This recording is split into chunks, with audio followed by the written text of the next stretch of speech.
Hello, everyone. Welcome to today's webinar. It's January 30th, and we're excited to have you on today's topic, which is failure modes, default trees, and integrated approach to reliability. Sorry about that. Oops.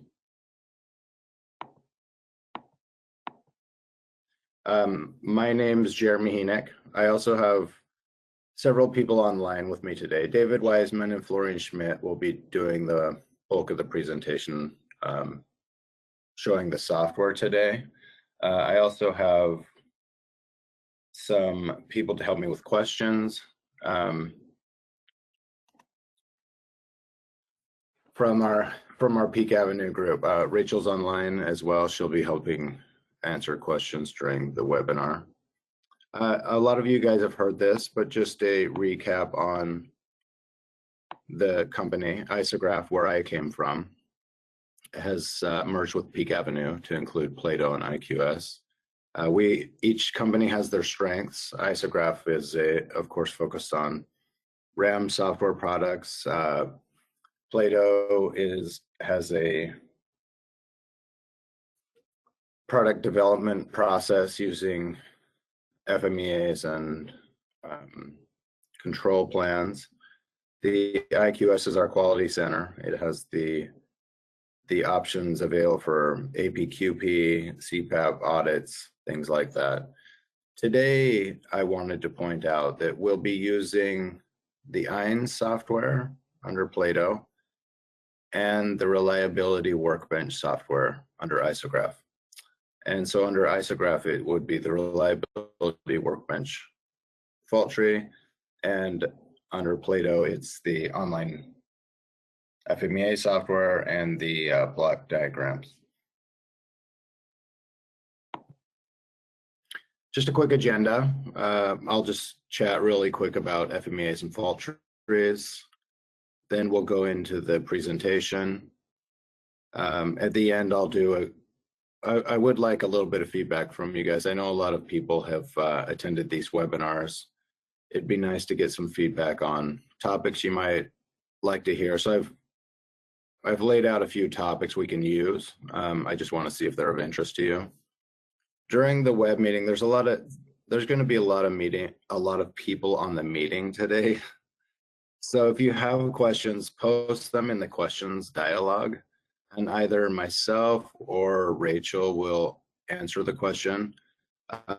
If we have time during the presentation, we can get Joe or Florian to answer questions, but a lot of times we run out of time anyway. So even if Rachel or I don't answer your question, we'll answer everybody's questions eventually, like in the next few days, even if it's not during this meeting.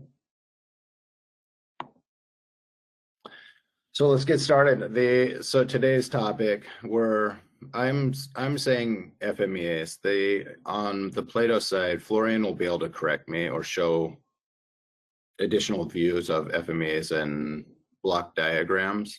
But we're basically taking a quantitative study into a qualitative environment where a qualitative study into a quantitative environment. The FMEAs and the control plans there, it's a great place to collect data. It gives you all the components you need. It tells how those components fail and how they interact in the system. But it doesn't handle the logic of the system. It's limited in the fact that logically it's a bunch of OR gates. So you can add fault tree analysis, which opens the door to the more complex system interactions, things like redundancy. And today we're going to show how you can use the two together to create something quite powerful. And that's the basis for today. If you're ready though, let's just get started with the software demo. Florian, you ready? Yes, sir. Let me share my screen. Let me pass over the presenter to you. Thank you.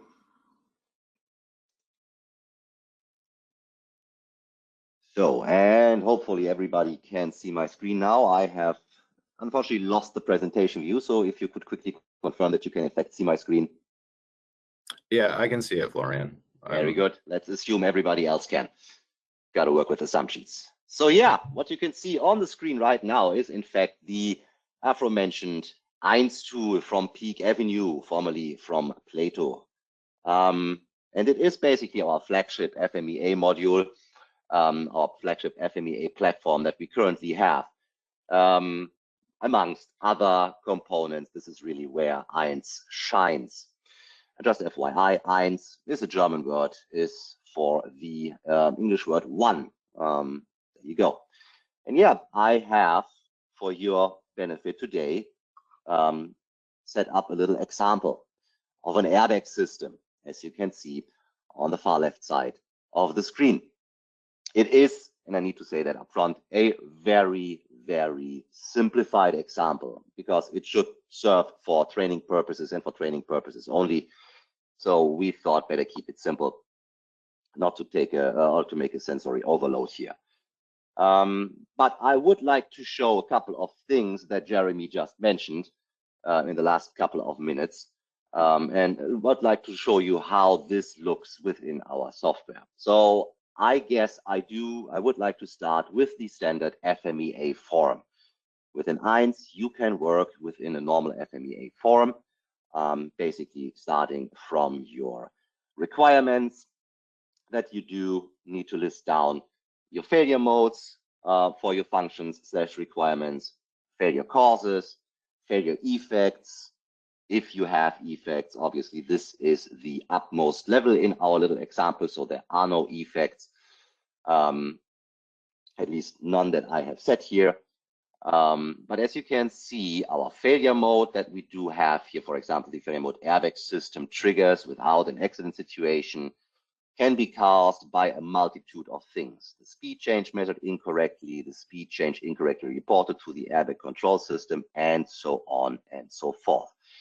And each and every of those causes might come from a different subcomponent, which is, by the way, listed here in bluish color. Then I can also jump to those FMEA forms if need be and have a look how those failure causes, which will obviously turn into failure modes once I get a little bit further down in my structure. Let's do that. Here they are, how they behave and how they are interconnected with additional failure causes, which then are, again, failure modes way further down in my structure. So as you can already see, and this is also a requirement of the AIAG and VDA, we are not working on a singular, this is a failure mode, this is a failure effect, this is a failure cause base. Rather, we are trying to connect those, creating sort of nets, failure nets. I could also go ahead and give you a much nicer view of such a failure net, which is exactly the failure net, starting with the failure that we have just seen, the airbag system triggers without an accident situation. And you can see there are a couple of failures that are connected to this, well, one could also call it top event. And it gets drilled further down and further down, the further down we come into our structure. And this already looks like sort of a horizontal failure tree analysis, with the caveat that Jeremy already mentioned. All those failure modes, they are basically absolute. There is no consideration within FMEA, and that's the nature of FMEA. There is no consideration whether a system is present in a redundant way or whether certain failure modes have to happen in a combined way to actually cause something. And this is basically the meat and bones of today's webinar, how to circumvent and avoid that or account for that. And this is, I think, where I would hand over to David. Yeah, thank you very much, Florian. So I think I can make myself presenter. I'm going to share my screen. So Florian, could you just confirm that my screen is visible now? That is confirmed. I can see the DLM. Excellent, thank you very much. So yeah, thank you, Florian, thank you, Jeremy. So yeah, for my part, my job today is to show you how a failure net, like the one that Florian was just showing you, can be effectively converted into a fault tree. So you're getting the full benefit of having that fault tree logic in your model to help you meet with your reliability requirements. So we'll see how that works from a technical perspective of getting that information from INS over into the isograph fault tree solution. We'll also then take a look at how we can begin inserting that logic and that quantitative information into the fault tree. The story of how we do this begins, of course, in INS, but then continues in the data link manager, which is the little utility that you can see on the screen at the moment. Now, in the future, INS, the FMEA functionality that you've seen there and the fault tree functionality that historically isograph has provided will all be integrated in the Peak Avenue platform, as you may have already learned previously. But of course, we're still sort of early days in that partnership, but we wanted to try to give people some of those benefits now ahead of when all of that real integration takes place. And that's where the data link manager comes in, because it forms a bridge between the analysis that's performed in INS, building those FMEA and the subsequent failure nets, and things like fault tree, for example, in the isograph reliability workbench. So this is data link manager. And what I'm going to do is connect the data link manager to INS and then grab that failure net that Florian was just showing us and save it in the form of a simple fault tree, which I can then work on in reliability workbench. So I'm going to hop over to the options here, and I'm going to ask the data link manager to connect to INS.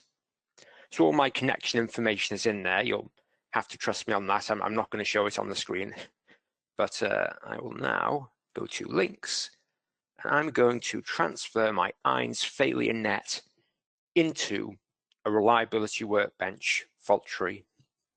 And of course, with that, we get all those benefits where we go from that simple cause and effect relationship of a FMEA to the more detailed logic of a fault tree. So I'm going to click on that, choose where the project is that contains the FMEA that I'm interested in. In this case, it's my functional safety and MSR project, and I import. So I'm going to save that as airbag because that's the lovely example that Florian prepared for us. So I'll call that airbag and click save. You can see at the bottom left now, it's just grabbing all that data, saving it as a reliability workbench project. Now, that's not the only thing that's happened, and I'll talk a little bit around that shortly. But for now, I'm going to go into reliability workbench and open up that fault tree. Now, maybe a lot of people online right now will be familiar with reliability workbench, but for those of you who aren't, maybe you're established INS users, but you're not really so familiar with isograph tools yet. Reliability workbench is a desktop application with modules built in for a variety of pretty common reliability analysis techniques. So there are things like failure rate prediction for your MTBF and calculations, reliability block diagrams, and of course, fault tree analysis. That's where our focus is going to be today, because what I've done just now, taken that failure net from INS, converted it into a fault tree file that I can open here in Reliability Workbench. So open project. You can tell I've been practicing because it's already gone straight to that directory. And I'll open my airbag project. Okay. So in fact, what's happened is that it's not just grabbed one failure net. That MSR, functional safety project, had several FMEA, several failure nets in it. It's actually converted all of them. you can see them listed on the left here in the form of fault tree top events. But the one that Florian was talking about earlier, that was the airbag system triggers without an accident situation. So that's a pretty serious scenario. You're driving down the road, maybe you're even along a highway, high speed, and suddenly the airbag inflates.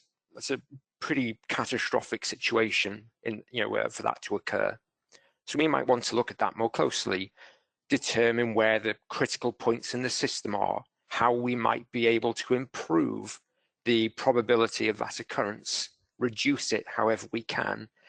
That's where the fault tree is going to help us.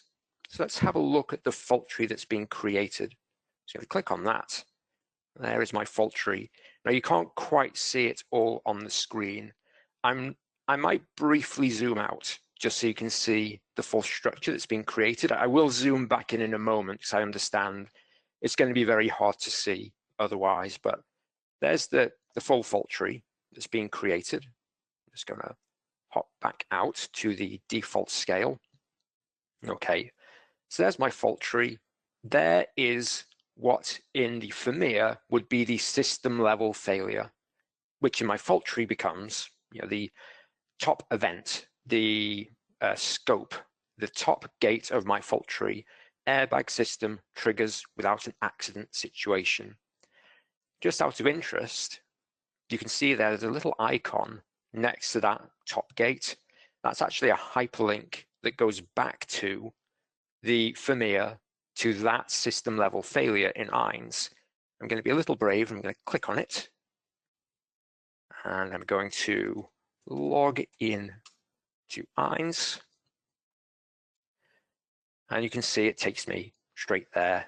Airbag system triggers without accident situation. So that's basically allowing you to track the relationship, I guess, between the fault tree you've created and the FMEA from which it originated.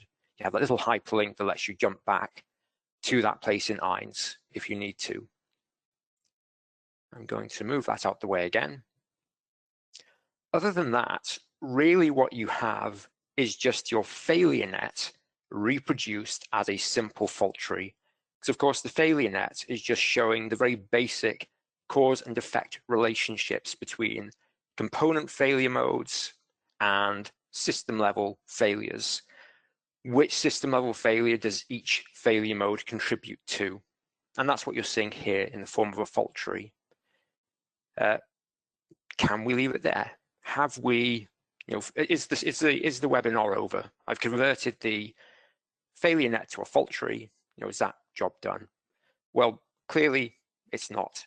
Anyone familiar with a fault tree will recognize that what we're seeing here are lots of OR gates.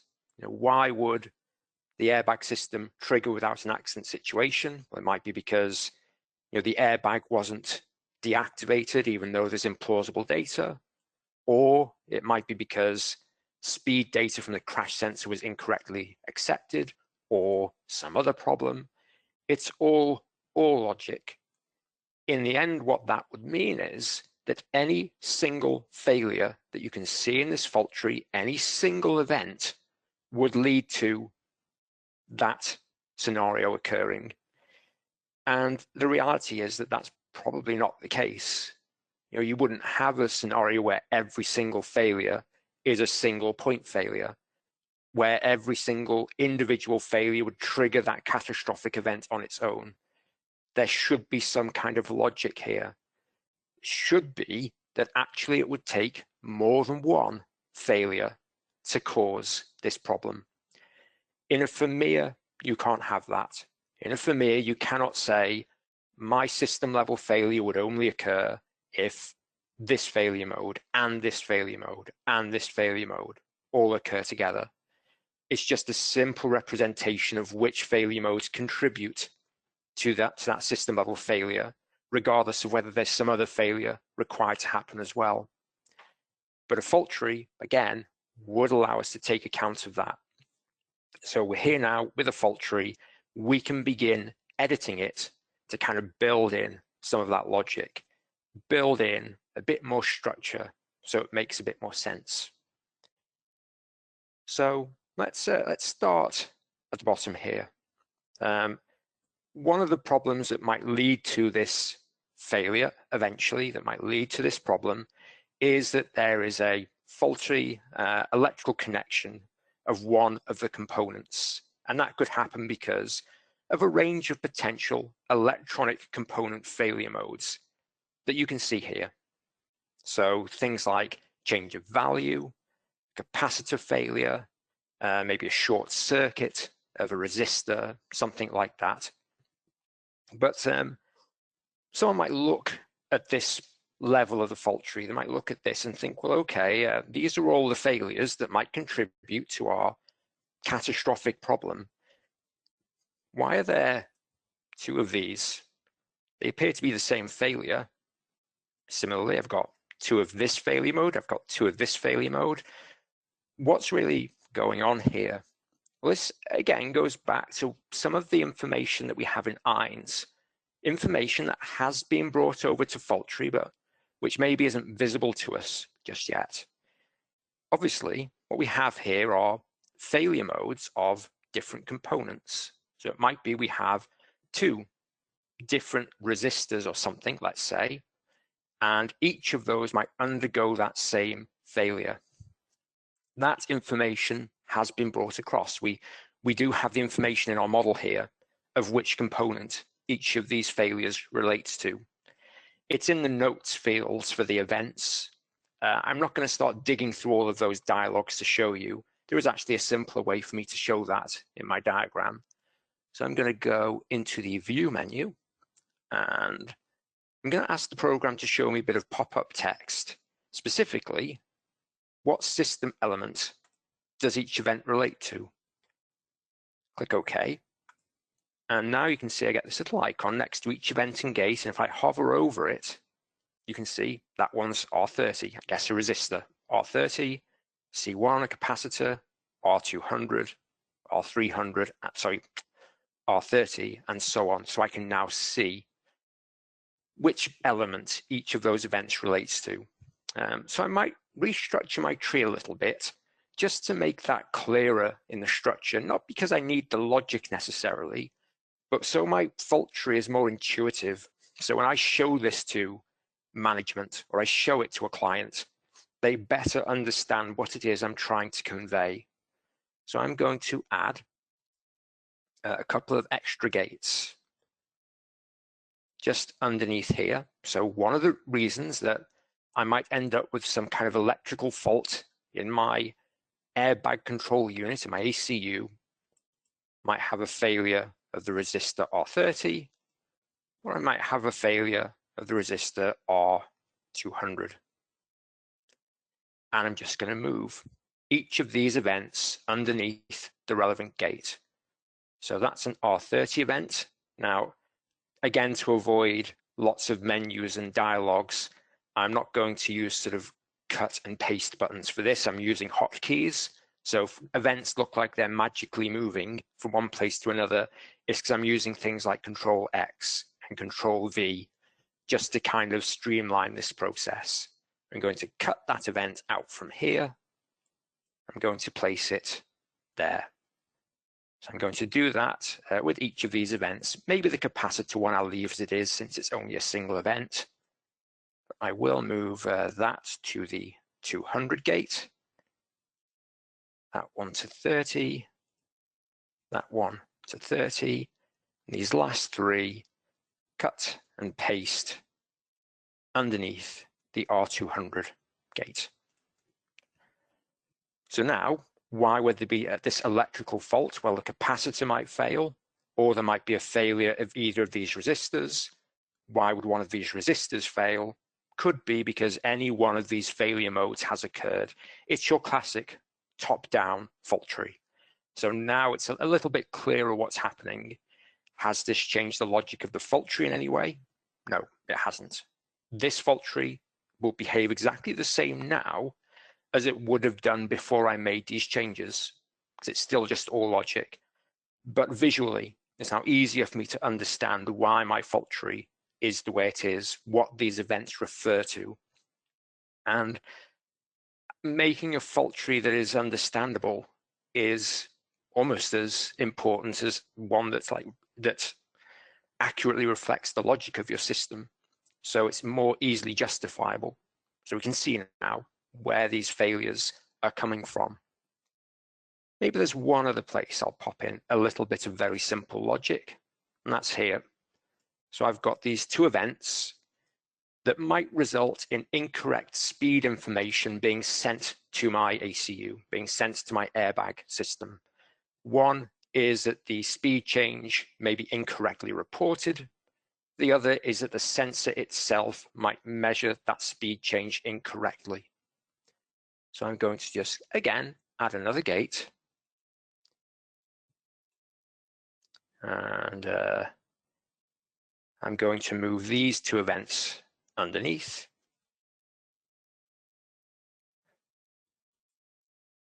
And I'll just pop in a little description. Let's call it incorrect speed change data sent to ACU. So incorrect speed change information is sent to my airbag control unit. And that could be because, oh, have I just cancel that? That could be because the sensor itself has undergone a failure, or the circuitry that reports that information has reported it incorrectly. And click OK. There we go. Again, hasn't changed the logic of the fault tree yet, but it's a little easier now to see what's happening and why this problem might occur and what the causes might be. So don't worry, we will talk about actually changing the logic of this fault tree soon. But what I'd like to do before that is begin introducing some quantitative information. We've built this fault tree based on our failure net. And the failure net, as we've said before, is qualitative in nature. It doesn't really do much in the way of a calculation, calculating a number that will indicate the likelihood of this problem occurring. Fault tree, of course, is very good at that, but in order to perform this fault tree calculation, we would first need to pop in some failure data, failure rates for the various component failures and component failure modes. I'm not going to spend a huge amount of time on this. Rather, what I'm going to do is just grab some information from a little library of data that I prepared earlier. I'll talk you through what we're doing. So I'm going to attach a library. This is just a little project file that I prepared earlier that contains the failure data I want. There it is, airbag failure rates. There are my failure models containing the failure rates that I want to use as part of my fault tree. Where did I get them from? That's always the big question. Where do these failure rates come from? It's a kind of mixed bag in this example. Some of it I've taken from your classic failure rate prediction handbooks. I think the one I used for this was maybe Siemens 29500 for a couple of the parts, maybe the resistors, for example. I pulled a bit of data from the EPRD 2014 failure library. That one's handy because it includes some failure mode information as well, especially useful when you've got stuff like resistors that might have different failure modes associated with them. So there are different places this information can come from. Failure rate handbooks like Siemens, or if you're in other industries, things like MIL 217 might be useful, or FIDES. Libraries like EPRD, the electronic parts library, like NPRD, the kind of non-electronic equivalent for when you're dealing with stuff like, well, mechanical fasteners, for example. So that's this kind of, it's a mixed bag in my example, but these are some of the places this information can come from. So I'm just going to grab all of those and drag them into my project. There you go. You can see, just as a little side note, the program has automatically created some failure models based on the events that were created in the fault tree that I could then populate with failure rate data later if I wanted to. But I'm just going to go with the models, with the data I've just pulled from the library. So it's basically a simple drag and drop exercise now. So there's my capacitor failure. I'm just going to drop that there. Interruption, I've got 2 of those. The events here are independent events. They are 2 separate failures and 2 separate components, but I can give them the same model if I think they will behave the same way. They're still logically independent, but they just share the same failure data. That's handy because it means if I update this model, it updates all the failures that use that model as well. There's my 0.5 value change. There is my 2 times value change. There is my short circuit. I think over here we have our mechanical fastener failure. Then we have our SPI circuit failure, and then the sensor error failure. Okay, we're getting into a more complete fault tree now. We've got the gates, we've got the events. Those events have some failure data associated with them. Again, small side note, I'm just using failure rates here. I'm assuming that these failures are non-repairable. I think that's fair enough. If your airbag explodes in your face at 80 miles per hour, you're probably not repairing it on the fly. So we're going to treat that as non-repairable. And I'm going to hop into the options for my project because there is a little change I want to make, maybe 1 or 2 other things just to show you. Again, I don't want to dig into options too much because that might throw off the flow a little bit. But I do want to point out that I'm going to be generating all of my minimal cut sets, so all of those paths to failure that would result in this problem occurring. I want the program to show me that. So I just need to come into these custom options and ask the program to show me the full minimal cut sets, every individual combination of event that would lead to that airbag failure that we've discussed.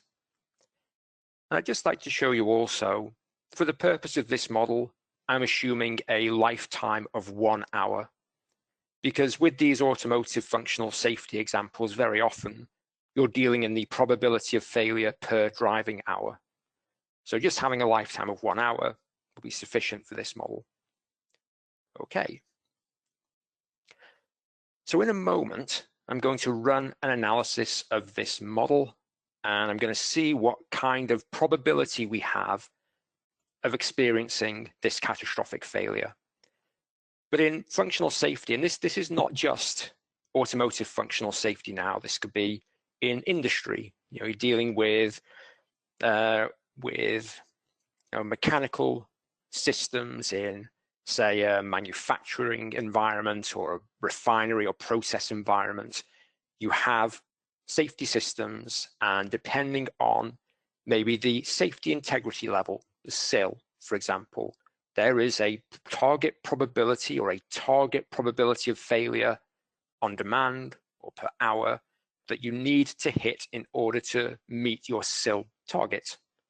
Same applies in the automotive sector. You have ASIL, automotive safety integrity level, depending on the seriousness of the potential failure, depending on how stringently you need to enforce the safety function.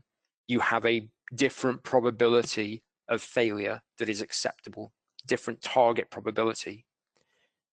I think what I'm going to do, I think this is reasonable under the circumstances. I'm going to assume the most stringent ASIL for my airbag failure, ASIL D.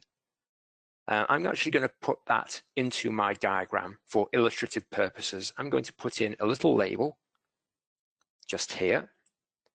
I'm going to say, okay, the function that prevents this system from experiencing this failure is ASIL D. Therefore, my target probability is 1 times 10 to the minus 8 failures, or probability rather, 0.1 times 10 to the minus 8 per hour. That is my probability target for this failure, for this functional failure. I don't want the function that prevents this from happening to fail with a greater probability than 10 to the minus 8. Maybe I will even make that a little bigger, just in case, because I don't know how big it's going to look on everybody's screen. So I'll make that a little bit bigger. So there's my target. Okay, we have a fault tree. We have failure rates for the individual failures in that fault tree. We have a target probability that we're going to try to hit. Let's see what happens. I'm going to run the analysis. Oh dear, that's not good at all. That is 2 orders of magnitude higher than ideally what we want. So those of you familiar with automotive safety systems probably already have an idea what the problem is here. Maybe even those of you who have any vague familiarity with an airbag system might have some idea what's gone wrong here. But let's assume complete ignorance. Let's say, okay, we've got this number out. It's some way above what we were hoping for. What's gone wrong? Why is this happening? What can we do to improve the situation? Okay, let's go and have a look at the results from this fault tree. Pull up the results dialog, and where I'm going to look is in the importance data. So again, without going into huge detail, the importance information is telling us about which events are contributing the most to the probability of that top event occurring. So in this case, which of my events is contributing the most to the likelihood of this airbag triggering an incident? Which one's causing the biggest problems? Well, it appears to be event 11, which if we have a look over here, we can see is the failure in our sensor. The sensor has incorrectly measured a change in speed. That appears to be the big contributor.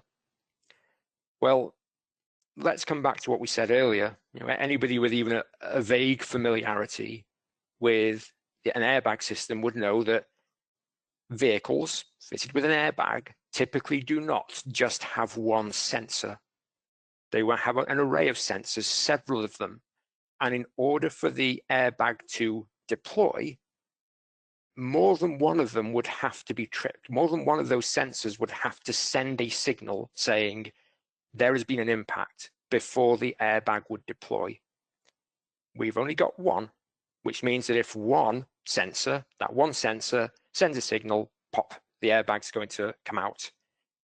That's not a good situation, especially not if that measurement is incorrect. So let's say, look at this and we say, well, in reality, in our airbag system, we actually have 3 sensors, and our airbag would not deploy unless at least 2 of them have sent a signal saying that there has been an impact. Let's pop that into our fault tree. Let's introduce that logic into our tree. Okay, well, why would there be an incorrect speed change sent to the ACU? Well, one problem is speed change has been incorrectly reported by the SPI. The other reason is, we'll add a gate for this, that 2 out of 3 sensors have incorrectly measured the speed change. So I'm going to put that in here. 2 out of 3 sensors measure speed change incorrectly. And click OK. I'm not going to change the logic yet. The program won't let me do that. What I will do is move this sensor. Again, I'm just using hotkeys for speed under there. And of course, like we said, there are 3 of them. So I can copy that and just paste special 1, 2.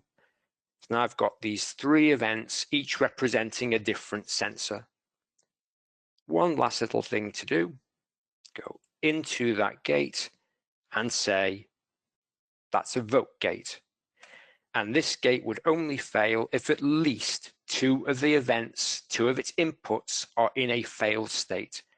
So we only get this failure if at least two sensors are sending an erroneous signal to the ACU. Okay, again, rolling all the way back to our failure net at the beginning, we would not be able to do that there. We could, maybe using the little fields that we have for things like control measures or whatever we have in place, we can describe the fact that maybe there is 2 out of 3 redundancy to prevent this failure from immediately triggering the airbag. But we cannot explicitly put that logic into the FMEA. There's no way to do that. We can describe it in text, but the FMEA and the failure net therein is just a simple cause and effect relationship. But we come here into the fault tree. Now we can say things like, okay, this problem's only going to happen if there are 2 out of 3 failures of those sensors. Okay, moment of truth, we go back to the top of our tree, we run the analysis. Okay, that looks a lot more palatable now. We're getting a probability of failure per driving hour of 4 × 10⁻⁹. Fair bit less than what our target level is. So by introducing that logic, now we're getting a slightly more realistic probability of this serious failure occurring. So I guess there's just 1 or 2 things left for me to note before we sort of go over to questions.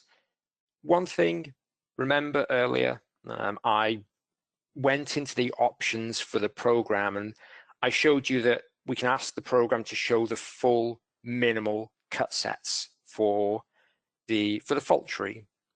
Now, in our fault tree as it was earlier, when we first built this fault tree from the failure net and there was only OR logic throughout, we would have just got a list of individual events as our minimal cut sets, because of course, every single event on its own would cause that top event to occur. That's the nature of failure net. You can't say more than one of those failures would have to happen. So the logic of the failure net was reflected in the logic of the tree, so the cut sets would not have been hugely useful. However, once you start introducing the logic, as we've done down here with our sensors, we can go in there and we can look at our minimal cut sets. You can see most of them are still individual events, but now we have some minimal cut sets that require at least 2 events to occur in order to trigger that accident scenario, that top gate event. And of course, as the fault tree becomes more complex, more detailed, you might have lots of these different possible combinations of events leading to this serious accident. Some of them requiring more events or fewer events to occur, some of them having a higher or lower probability. And you can then look at your importance data, see which of the events is the biggest contributor, and again, go from there, thinking about, well, okay, how could we improve the architecture of this system? Which events are critical? Which ones would benefit from more redundancy or more reliable parts and give us the best possible return on the reliability of our system? The other little thing I wanted to note, and this was to do with my safety target here. I've done this in a very kind of hand-waving, informal way. I just said, this failure, really it's the safety function, the function that is designed to prevent this scenario from occurring. It has a target probability of failure of 10⁻⁸.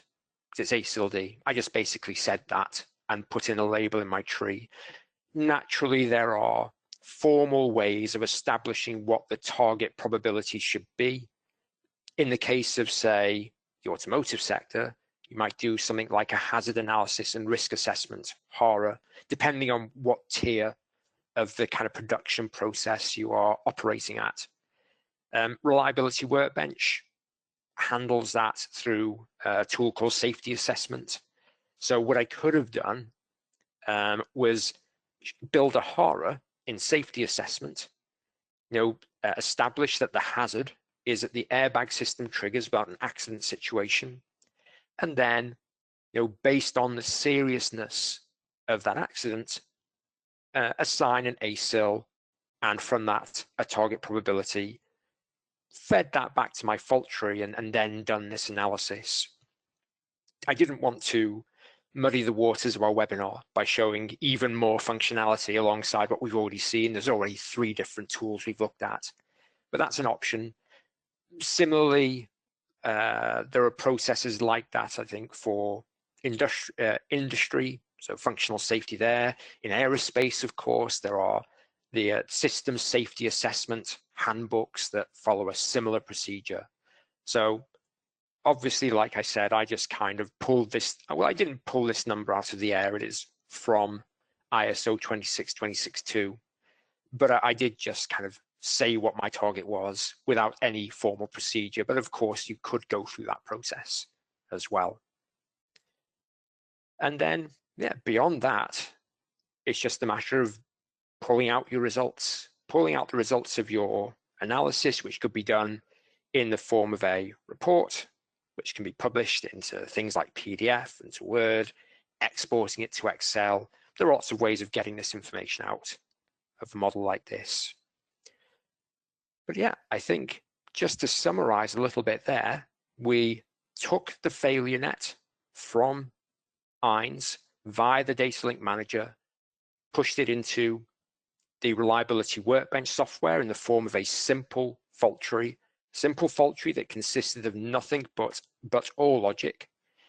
We added a little bit of additional logic, nothing special, a couple of extra OR gates to make it a little bit clearer to the casual viewer what these different events relate to, make our fault tree a little more intuitive. We pulled in some failure data and we discussed what the sources were for that information. Things like Siemens handbook or NPRD or EPRD, established libraries of failure rate data. We assigned that information to the basic events. We set a target for ourselves without too much fuss, just said, okay, this is the target we're aiming for. We analyzed our fault tree. We said, okay, we're not happy with the probability that we're getting, what's going wrong, took a look at our results, and we saw in the importance data that there was a particular event that seemed to be causing a lot of problems, contributing a lot to the failure of our system. So we used that as a prompt to dive back into our fault tree, maybe introduce a little bit of extra logic, because actually we have redundancy here, which was not reflected in the failure net. Again, failure net cannot handle logic, but the fault tree can. So we build that in, run the analysis again, and what we found was by introducing that logic, now the result is a little bit more palatable, a little bit more realistic to what we might expect. So hopefully that gives you an idea of what the threat is, going from a failure net to a fault tree, and some of the steps you might have to go through to get that fault tree ready to analyze and to give you some results that will prove useful for you in establishing what your system architecture should be. And I think that is the end of my part of the demo, and I think maybe I'll hand back to Jeremy. Yeah, that was great, David. Thanks. One question on that link from INS to Fault Tree Plus. Is the link a live link? Like, is data being auto updated, or is it a on-demand type of link?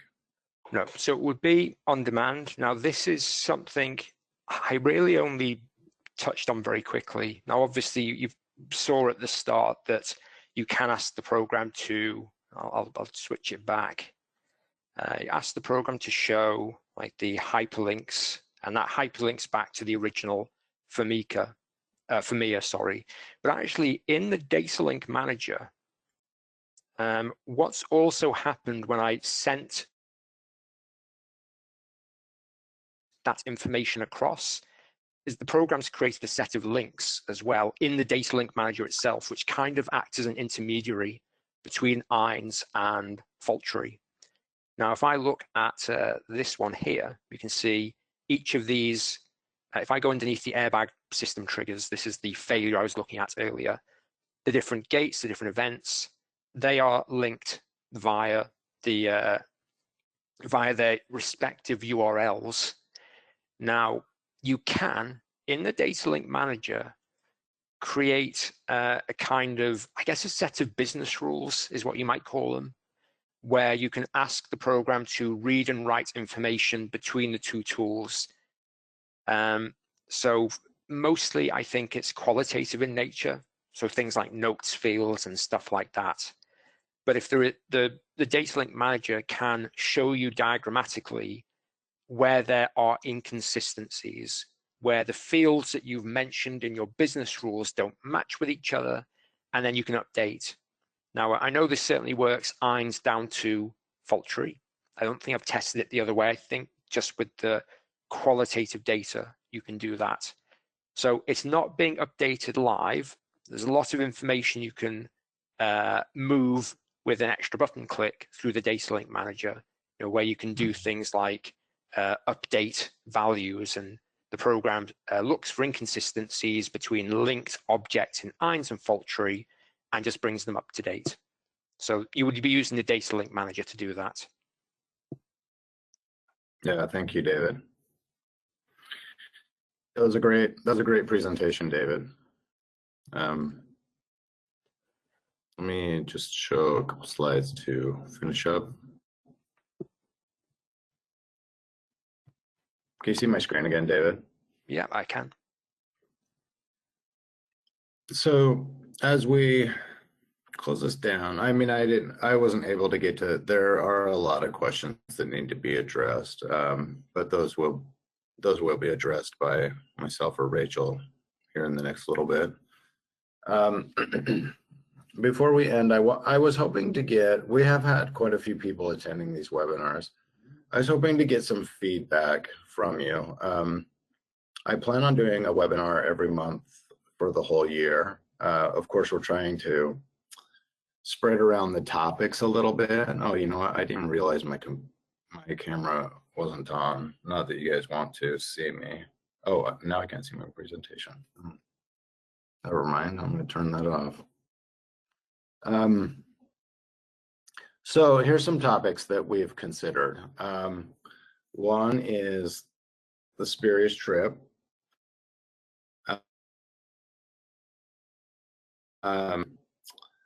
This is something I've talked a lot about to David about. It's critical components failing in a fail-safe mode or in a dangerous mode.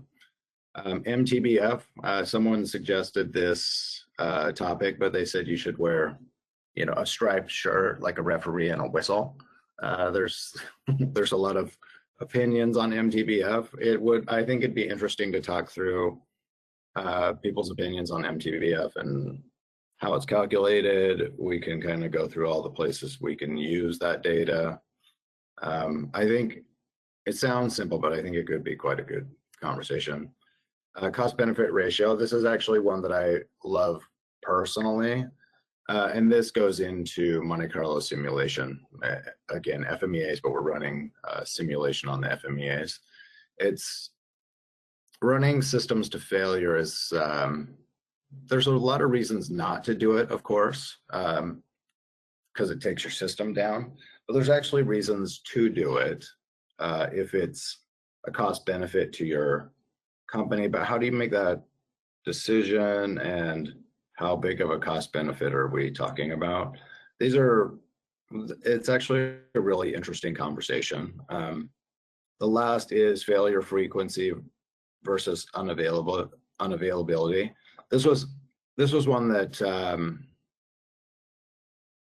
someone from one of the previous webinars brought up, and I think it's a good one actually.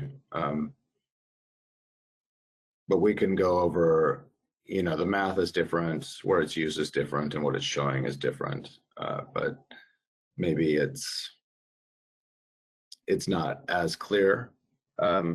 until you look into it. But you'll be getting an email with some questions and some feedback. I would actually really appreciate some feedback on the webinars. We've done 4 or 5 of these now, and they've been very popular. But I want to make sure we're doing, you know, what you want to see, because I'd like the large groups to continue and kind of work down the road of creating more of a community where we can discuss things that everybody's running into, like, you know, what is your MTBF? How do you calculate it? Things like that. But my name is Jeremy Heenek. You'll be getting an email from me just with feedback. I would love some feedback. If you have any questions on the webinar or other products that we offer, please feel free to contact me.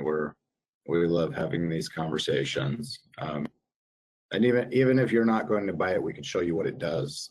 We can show you what all of our products do, just so you have a reference for it.